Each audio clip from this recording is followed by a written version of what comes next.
Baik, Assalamualaikum warahmatullahi wabarakatuh dan selamat tengah hari, selamat pagi ya.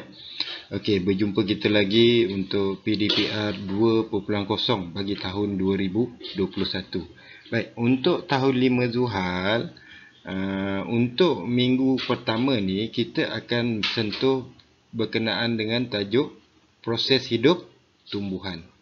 Proses hidup tumbuhan. Sebelum ni awak dah belajar tentang proses hidup haiwan. Okey, untuk minggu ni kita akan sentuh berkenaan dengan proses hidup tumbuhan. Baik, sebelum kita sentuh bab tersebut, tajuk tersebut, okey, suka saya ingatkan berkenaan dengan objektif pembelajaran di mana standard kandungan 4.1 kemandirian spesies tumbuhan, standard pembelajaran dia 4.1.1 di mana murid dapat menjelaskan dengan contoh ciri khas tumbuhan untuk melindungi diri daripada musuh, dan 4.1.2 iaitu murid dapat menjelaskan dengan contoh ciri khas untuk melindungi diri daripada iklim dan perubahan musim. Baik, kita lihat satu persatu. Baik, tumbuhan melindungi diri daripada musuh.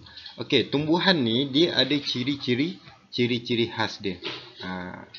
Ciri-ciri khas dia ni sama macam ciri-ciri khas yang ada pada haiwan.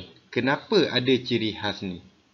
Kenapa haiwan ada ciri khas, tumbuhan ada ciri khas? Perlu ke? Yes, perlu untuk melindungi diri daripada musuh. Kenapa nak melindungi diri daripada musuh? Supaya memastikan kemandirian spesies tumbuhan tersebut. Cikgu dah terangkan kan apa itu kemandirian spesies. Awak pun dah tahu, untuk mengekalkan spesies tumbuhan supaya tidak pupus. Baik, kita kembali kepada tumbuhan berlindung daripada musuh. Ini daripada musuh. Apa ciri-ciri khas yang terdapat pada tumbuhan ni? Okey, ada 5 ciri-ciri khas yang terdapat pada tumbuhan untuk melindungi diri daripada musuh. Iaitu yang pertama, ada setengah tumbuhan mempunyai duri, ada yang mempunyai bulu halus, ada yang bergetah, ada yang beracun dan ada yang mengeluarkan bau yang busuk. Okey, tengok, kita lihat satu persatu. Baik, untuk ciri-ciri khas untuk melindungi diri daripada musuh, berduri. Ciri khas yang berduri, penerangan dia. Duri yang tajam akan melukakan haiwan yang cuba memakannya. Contoh pokok semalu dan kaktus. Kambing datang meragut rumput, nak makan pokok semalu tu tak boleh sebab pokok semalu ada duri. Begitu juga dengan kaktus. Kaktus pun dalam tekstur isi dia lembut. Jadi haiwan suka makan, tetapi sukar untuk haiwan makan sebab mempunyai duri yang halus. Ini contoh. Contoh kaktus berduri. Okey, berbulu halus. Berbulu halus ni kita tahu kalau berbulu ni menyebabkan kegatalan pada musuh. Selalunya dikaitkan dengan pokok, buluh, tebu dan lalang. Bulu halus itu boleh menyebabkan rasa gatal pada musuh.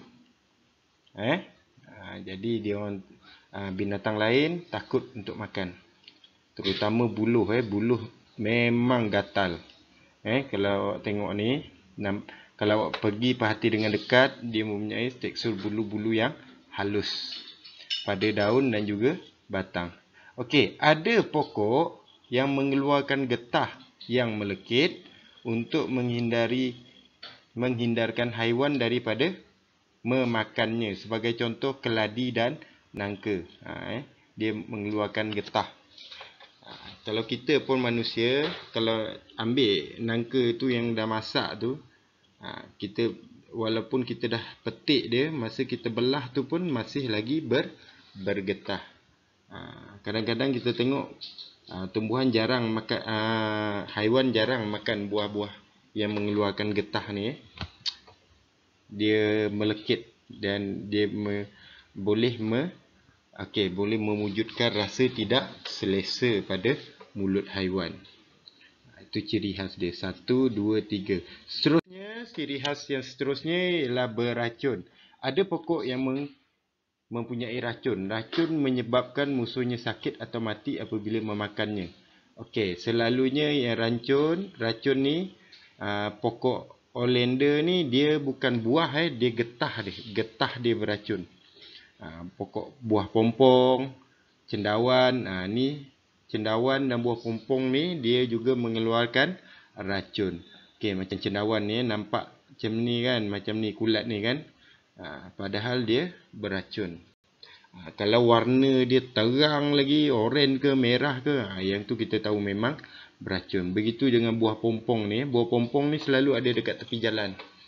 Dia dah masak, dia berwarna merah. Berwarna merah tu dia menarik perhatian haiwan. Okey, tetapi dia boleh menyebabkan musuh sakit ataupun mati apabila makan buahnya. Okey, yang kelima, ciri khas yang kelima, ada pokok yang mengeluarkan bau seperti pokok tembakau dan Rafflesia. Ni Rafflesia ni hanya ada dekat Sabah sahaja. Dia mengeluarkan bau yang tidak menyenangkan untuk menghindari haiwan daripada memakannya. Macam awak lah.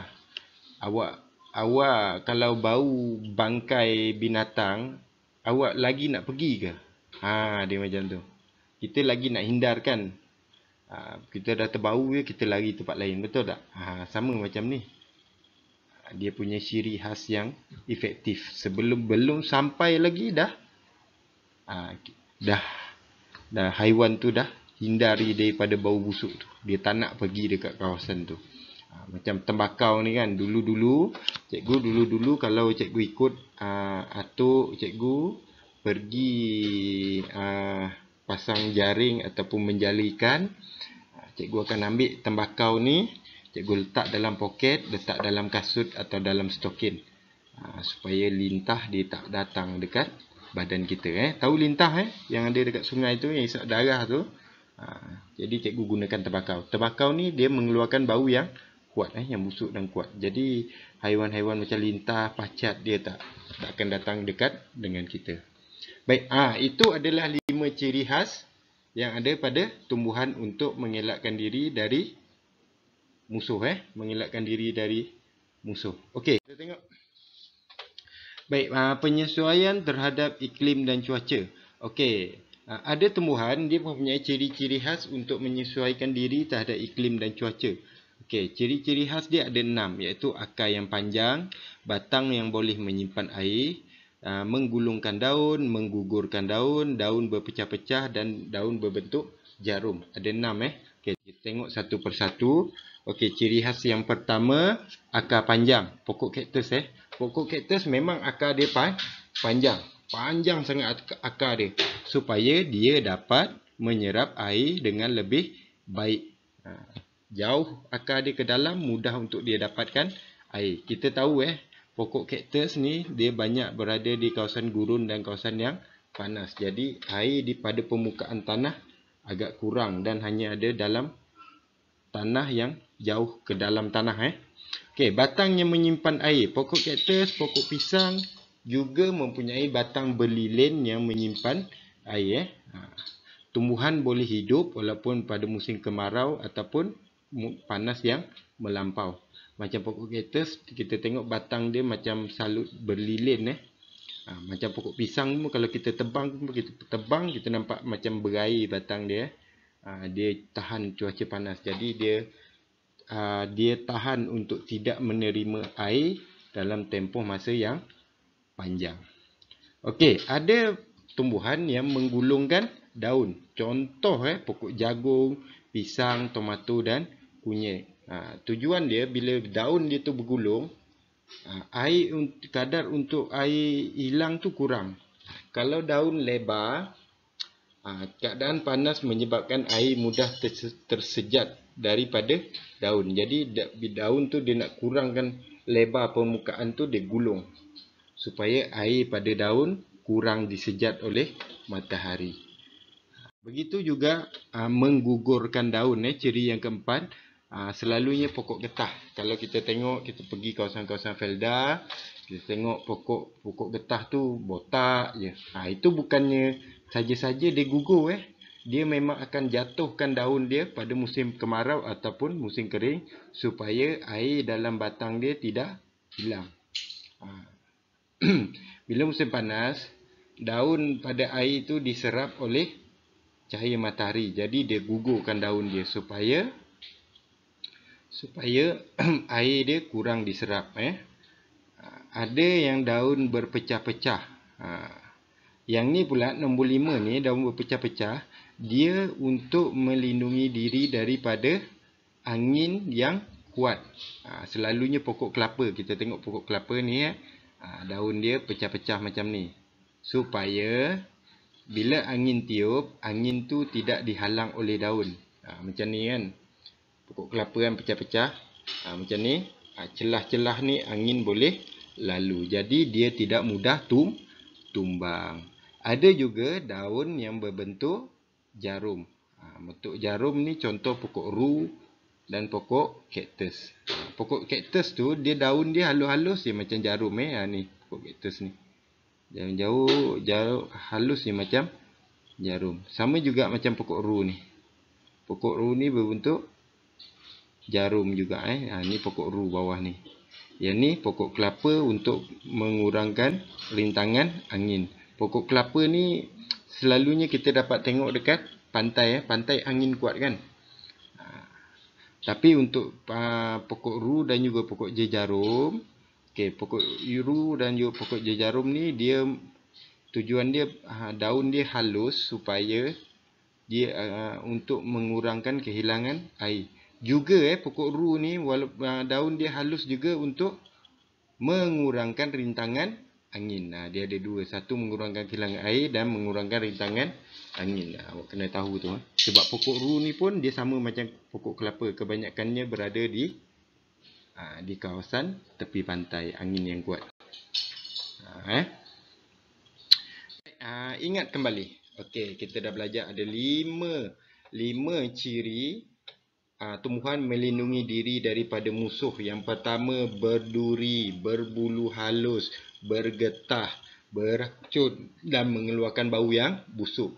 Dan kita ada 6 ciri tumbuhan melindungi diri daripada iklim dan cuaca yang melampau. Yang pertama, akar yang panjang untuk menyerap air.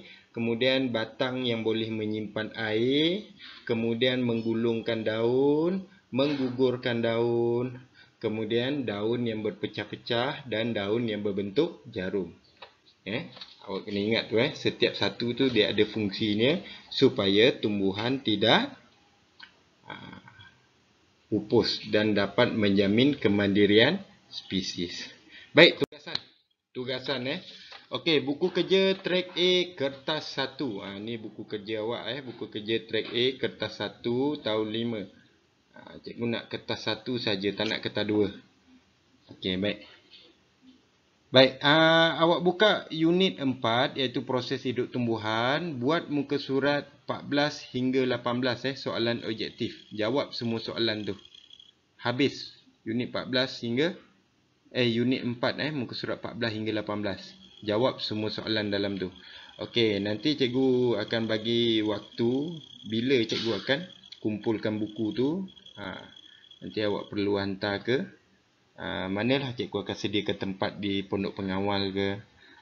Tapi cikgu ingatkan, ada murid yang masih belum mempunyai buku ni, boleh buat pembelian di Shopee atau Lazada. Sebab di koperasi memang tak ada, Pustaka Rakyat pun dah habis stok. Kedai buku popular pun saya belum semak lagi lah, saya belum pergi tengok lagi. Tapi 2 tempat ni memang dah habis. Kalau nak mudah, order je dekat Shopee atau Lazada, 2-3 hari sampai dah. Awak boleh buat. Kalau beli kertas 1 dan kertas 2 sekali. Jimat kos penghantaran.